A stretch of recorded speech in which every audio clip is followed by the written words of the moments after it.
إله إلا الله الله أكبر محمد رسول الله يا حبيب الله صلوا على النبي المختار صلی اللہ تعالی علی محمد صلی اللہ علیہ وآلہ وسلم۔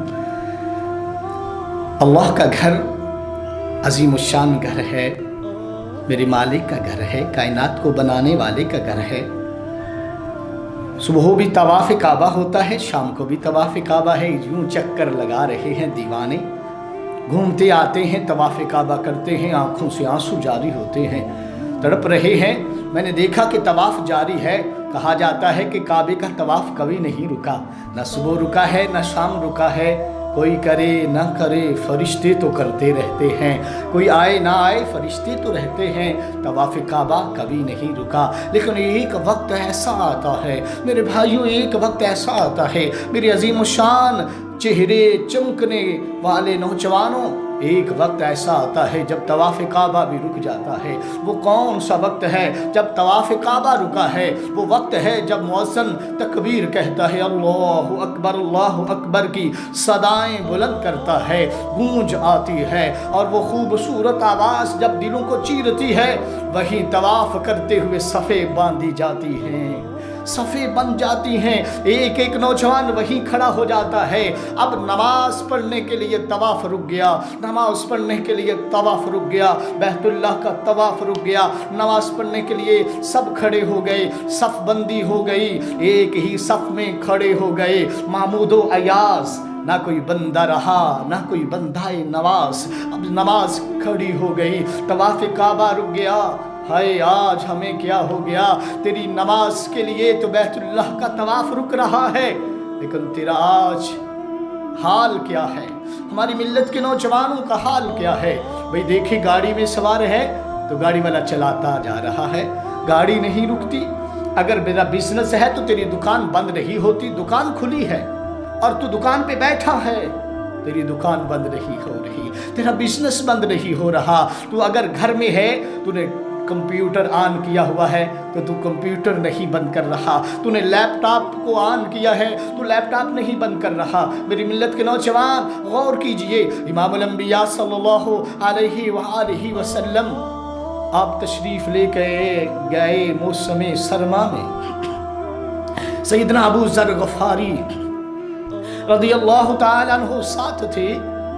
جب باہر گئے نا میرے امام الانبیاء، نبیوں کے ساجدار، درخت تھا، اس کی ٹہنی کو پکڑا، یوں جیسے ہم پکڑتے ہیں، پھر اسے ہلایا جیسے کنڈی کو ہلایا جاتا ہے، درخت کو ہلایا، پتے جھڑنا شروع ہو گئے۔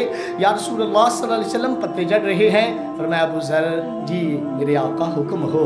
فرمایا جیسے پتے جھڑ رہے ہیں نمازی کے ایسے ہی گناہ جھڑ جایا کرتے ہیں۔ نماز کیا ہے؟ جب بندہ نماز پڑھتا ہے، حضرت امام حسن بصری رضی اللہ تعالیٰ عنہ روایت کرتے ہیں، سیدنا علی المرتضی کرم اللہ وجہ الکریم فرماتے ہیں، جب نواسی نماز پڑھتا ہے تو سر سے لے کر آسمان تک اللہ کی رحمت میں آ جاتا ہے، پھر نیکیوں کی برسات اس پر کی جاتی ہے۔ نماز کا دوسرا فائدہ یہ ہے، جب بندہ نماز پڑھتا ہے، نماز وہ خشوع و خضوع کرتا ہے، نماز پڑھتا ہے تو فرمایا پاؤں سے لے کر آسمان تک فرشتے اس کے قریب قریب آتے ہیں، اس کی زیارت کر رہے ہوتے ہیں۔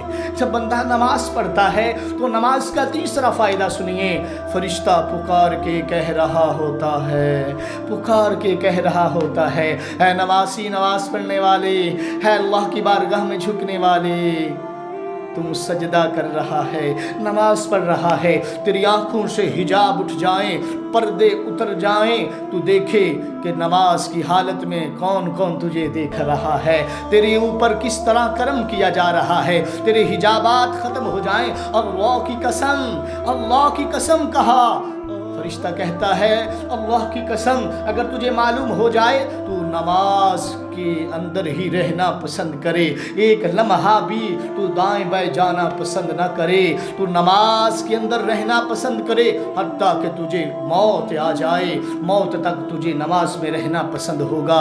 خداوند عالم اپنے کرم سے ہمیں یہ توفیق دے دے کہ ہم نماز پڑھیں اور نمازی میں ہماری جان نکل جائے، ایسے جان نکلے جیسے امام حسین نے کربلا میں جان اللہ کے حضور سجدے میں دے دی ہے، ایسے نماز پڑھے اور ایسے جان نکل جائے کہ پتہ ہی نہ چلے نماز پڑھ رہا تھا یا کچھ اور، یہ روح اس کی پرواز ہو گئی ہے۔ خلاق عالم ہمیں عمل کی توفیق عطا فرمائے۔ صلو علی النبی المختار صلی اللہ تعالی علی محمد صلی اللہ علیہ وآلہ وسلم۔